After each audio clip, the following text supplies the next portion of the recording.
What's good, everybody out there on YouTube? This is your man Jet Set Shattuck dropping some hot frog on this mic. I just want to say I got to glaze Nintendo for a minute.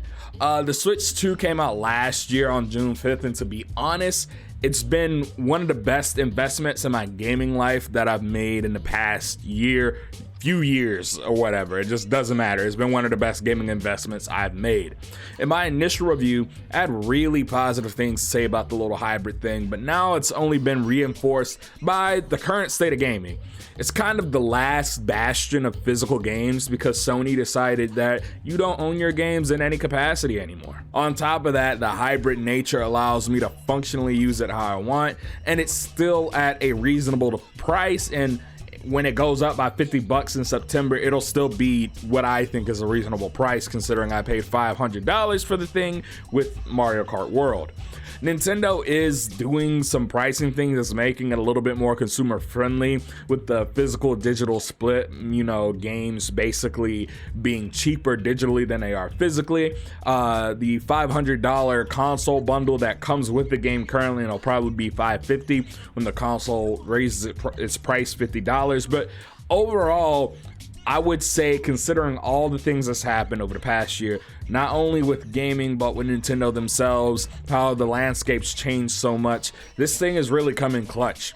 In this video, I'll be covering a few things, any gripes I've had with the systems, what has kind of continued to work or just works well, what accessories I have for this thing, why this has become my main system, and just really how to get the most out of the Switch 2 and what I'd like to see going forward. So, what are my gripes with the Switch 2? I don't really have any. My only issue is that so many game developers have opted to use the game key cards instead of real carts. This is a layered issue. There's a memory crisis, flash storage is, expensive in general, and companies are going to take the cheapest route, period, to make that bottom dollar.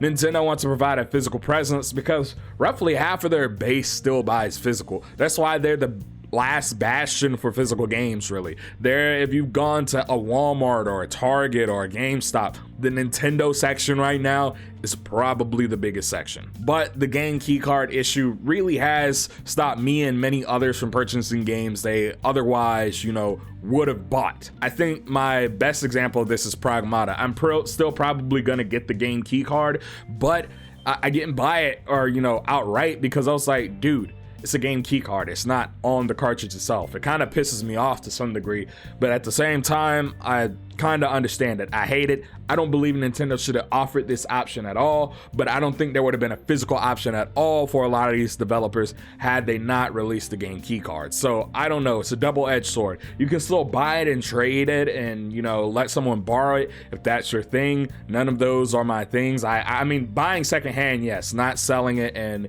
usually not, letting someone borrow it unless it's, someone I know close to me, and that's a rarity, and I haven't done that in like literal years since I was in college. My only other gripe is not really a problem I have, but many other people have, and that's with the screen. I do think the screen to some degree is been exaggerated. It is bad. It is a blurry screen in that regard, but I think everything else with it has been fundamentally fine.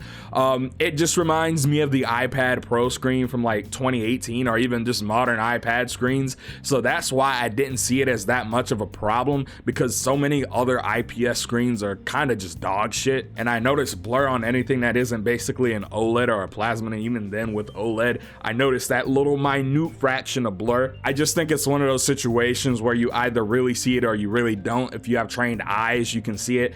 I can see it personally, but at the end of the day, when I'm playing games, I really don't give a fuck. It looks fine. I think it's not something to get held up on. I do think it is a valid critique, but some people who have been saying it's unplayable have been capping, in all honesty. It's a fine screen. It's okay to want better. Yes, the blur can be atrocious if you notice it, but at the same time, I don't think I care. So what's continued to work well for me? I think the battery life is solid. Some people have complained about it, which I don't see the issue really at all, unless you had one of the later iterations of the Nintendo Switch 1, which I can see.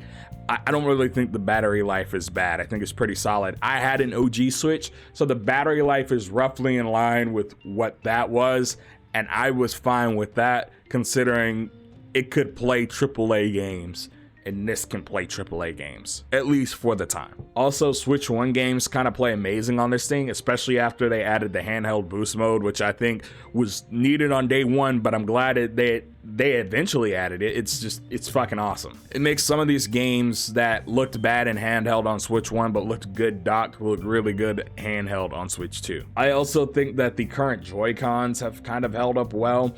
My original pair of Joy-Cons on my Switch 1 went bad within like a month. So I think these holding out at least a year have been fine. That's not to say that they're amazing or anything. That's just to say that they've held up well. Many of these first-party controllers, specifically Joy-Cons and DualSenses, I've especially experienced this with DualSenses and conversely DualShocks in the past, DualShock 4 specifically. They just have horrible stick drift. And I don't know what it is that this singular supplier that's been supplying all these game companies, Microsoft, Nintendo, and Sony, these shitty ass fucking potentiometers. Because to be honest, I don't even think the issue is potentiometers. From what I know, they all get their fucking potentiometers from the same company, and it's dog shit. I just feel like this should be fixed. To be honest, I think any controller should just come with Hall effect sticks, because at this point, gamers know it. They've known it for the past fucking decade. Just put them in there to mitigate the drift at all. I don't know how much more expensive it is, but it can't be that much more expensive, because these cheap ass fucking 25, 10, I mean, this PXN05 I have over here has Hall effect sticks. Now I bought it for like $5 fucking.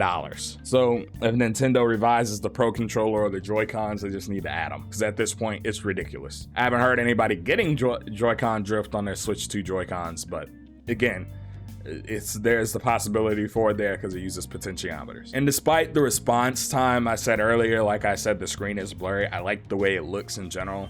Colors are very saturated, vivid, it's very contrasty and punchy.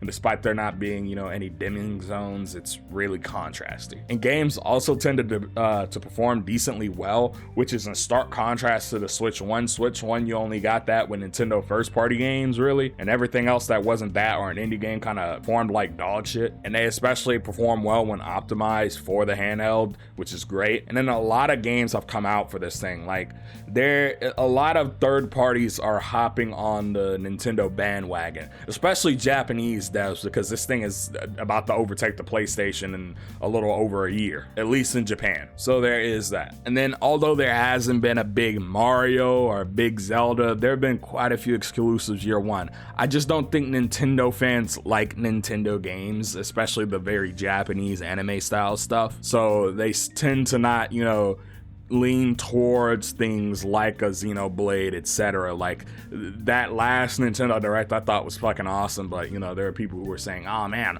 where's Mario, where's Zelda, which we got Zelda towards the end, but you know what I mean. And also because of the hybrid nature of this thing, it's super flexible in my life. I can take it with me to work, I can take it on a trip. It's just super flexible, and I love that. All right. So what accessories have I bought for this thing? As far as things I've purchased multiple cases basically, and I want to say that's about it. I have a screen protector on this thing. I have some leftover like control freak type things that I have on this left analog stick. I took the one that was on the right analog stick off because I realized I didn't need it. But that's what I've purchased, plus these cases. Like this is currently the case I'm using. I don't remember the brand. I'll throw it up on the screen if I remember to. And then there's also these other two cases that I bought. This one, which is like the Koops, the Koops branded Switch 2 case. It worked out well for like the first month or so, but then I just started throwing the Switch 2 in my bag because this thing is hella thick. And when you close it up, it actually kind of expands a little bit, and I just didn't like that. Also, like it's really hard to zip and unzip, which I did not like at all. So like while this thing definitely will protect your Switch 2, I advise against it, especially if you're looking for a thinner case. And if you're not looking for a thinner case, I advise you get this. This is the Sarlar case. It worked really well. I just needed something thinner. And also probably don't buy it in white because it kind of just stains. Like I think this is like probably like a beer stain or something like that. So again, don't get this one. It stains. It looks good, but overall, like I would recommend it. Just don't get it in white. I also have the CQU dock, which one of the things that I will say about the Switch 2, I'm very glad that it's not as finicky with second party docks or third party docks, because the original Switch would just get fried using those things. This thing worked perfectly with that CQU dock like day one. It worked like a regular fucking Switch dock. So I was like, oh, this is fucking awesome. Plus, you can use it with other things like a computer if you have like a little extension cord or an iPad or a phone or whatever. Like, just really, I'm glad that this thing is less finicky than their original Switch. So why has this become my main gaming device? I think it's pretty obvious, and that's mostly because it's convenient and it's flexible. It allows me to play on the go, at my desk, which y'all see here now, and in the living room, and it can charge from the top or bottom. And on top of that, it just has a wealth of controller options due to backwards compatibility. I mean, I made a video on this controller because I thought it was so good, but this is a Switch 2 Pro controller. I got this as a gift for Chris, and in all honesty, this thing is like fucking amazing. Like, I really like this controller. It's really one of the best controllers that I think that a first party's ever made, if not the best, from just like a perspective of like, oh, I can just, use this thing and pick up and play. It's somewhere in between like a Xbox Elite or, DualSense Edge and like a regular controller, mostly because you don't get as much customizability as those controllers, but I don't think you need it. The only issue I really have with this controller is that it doesn't have analog triggers, and I don't really think it needs it functionally. It just would be really nice for games like racing games, not Mario Kart obviously, but something like, say for instance, you had Need for Speed or Burnout on this thing. Like, I feel like it would work really well for that. But you can also use Nintendo GameCube controllers, which comes into the flexibility as a wealth of controller options because it's backwards compatible. So you can use a GameCube controller if you have the GameCube controller adapter. And a lot of racing games or games that require analog triggers will allow you to use that. The Switch 1 Pro controller works with it. Switch 1 Joy-Cons work. It's just a really awesome device in that regard. Your investment into your Switch 1 ecosystem kind of carries over to your Switch 2 ecosystem, which I really, really, really enjoy. And then on top of that, the performance and the visuals have been pretty good out of this thing. I mean, Switch 1 games look pretty good on this thing and run really well on this thing, especially now since they've added handheld boost mode to it. And most games perform well enough and look good enough if they're, Switch 2 games. Like, when I say look good enough, I don't think, oh man, this looks bad. I think, oh, that looks good. And they perform well enough for me to not think about the performance, which is something I will do if the game performs bad enough. And the games also utilize the hardware, which really blossoms in handheld mode. I think developers are really optimizing for this thing in a way that they didn't for the original Switch. Don't get me wrong. They were trying to get games like Doom 2016 on the original Switch, and that shit looked like fucking Vaseline smeared all over it, but it was still Doom 2016, and you could play the dock mode version of this in handheld, which I think is pretty fucking cool. So overall, you see, this has become a main gaming device because of a lot of shit like that. But how do you get the most out of it? So for the most part, I want to just say you need to play games that you want to play. Most people will, go in thinking they need a showpiece game for this thing when you really do not. Like, the Switch 2 is one of those, I think, platforms that kind of exist in the way that the PlayStation 1 to 2 transition existed. You have such a wealth and such a back catalog of games that you can play that are bettered by that console that you can go ahead, utilize it, and then on top of that, make your gaming experience better while also getting newer titles. I think it's kind of a misnomer that there haven't been any big titles or really good exclusives that have released for the Switch 2. It's just that niggas aren't, first of all, they're not trying. And number two, I think it's because people, like, the hatred of Muso games that existed for years has kind of stained them in the eyes of people. Like, I thought Hyrule Warriors Age of Imprisonment was a really good fucking game. I actually played that game all the way through and I really liked it. I spent a lot of time on that game.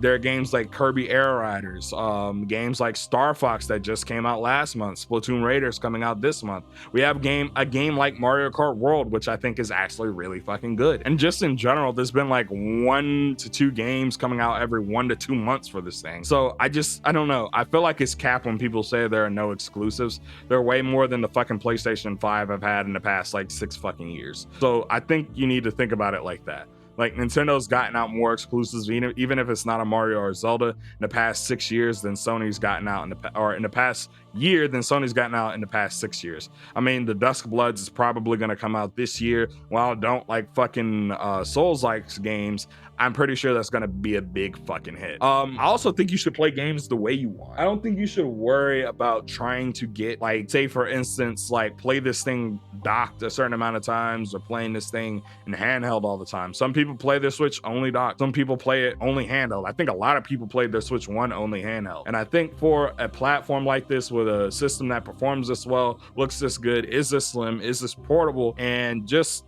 overall is just that flexible, you should play it how you want. You know, maybe the handheld nature or the docking nature of it can be a bonus for you instead of just being, you know, something you use all the time. And just try out some indie games or older games that you haven't played in the past or just want to play through again. Like, I bought the Tomb Raider collection mostly because I wanted to replay through like Tomb Raider 1 and 2. Forgot how hard those games are, but at the same time, it runs well and looks good. You just need to do that because I feel like it brings value to not only these consoles, but to these games being brought forward through the generation.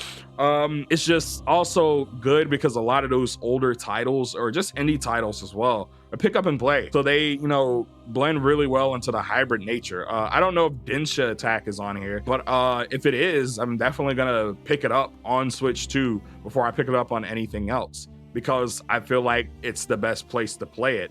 If that's the case, it's an arcadey game that can be played for long periods of time or short, and I like shit like that. But with that being said, what would I like to see from the Switch 2 going forward? I'd like to see a cheaper model, something along the lines of the Switch Lite.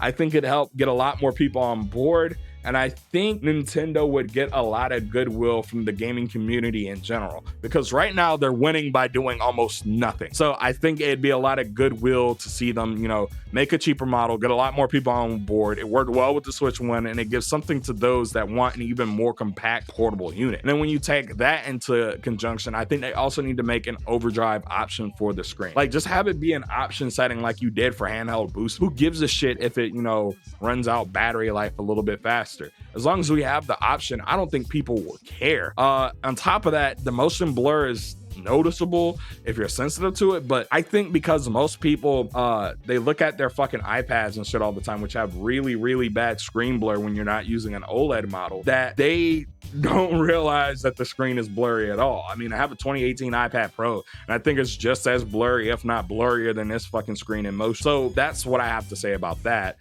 And then Nintendo needs to make a Nintendo branded headphone solution. I think a lot of the times these consoles need their own branded solution that just is pick up and play. When I pick up my Sony Pulses, they work. Xbox headset work. Nintendo just needs an option like that that's first party. I want that also because I have those two headsets in the house. And I just think it'd be neat to have them all hanging next to each other. I feel like they also need to get achievements of some kind. I don't need them because I'm not an achievement hunter. I use them to demark my progress in games to know how far I'm getting at any given point in time. I like seeing the, chapter 1 through 13 and then, final chapter, knowing when I've beat things and how far I am.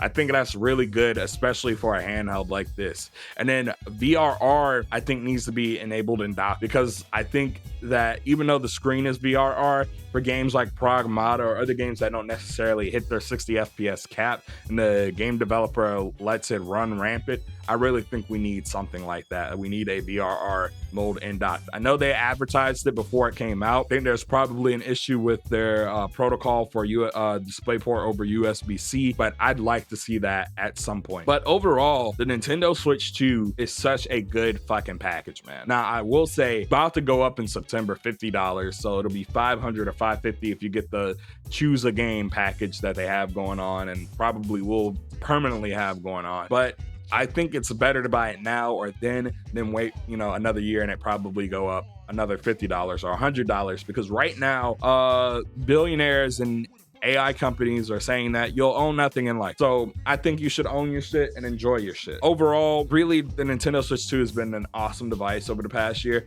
And if I had to recommend a handheld just in general, it didn't matter at what price point, I would recommend this over everything else in the market. So that's really all I have to say on that. It's just really that fucking good. But this has been your man, Jet Set Shattuck. Don't forget to comment, like, subscribe, share this out with your friends, all that jazz. And follow your boy on Twitter and join the Discord. I mean, I plan on uploading more content, guys. Sorry, it's been a little bit on the sparse side. Again, shit be happening. Lost a lot of footage for some of the videos that I was gonna do. So again, I'm sorry. Just it feels like I've been getting strokes of bad luck all summer. But this has been your man, Jet Set Shattuck. Don't forget to comment, like, and subscribe. Remember, Hot Fraga's turns to Cold Blue Zaga. Chill out with some of my other videos. Peace and have a good one.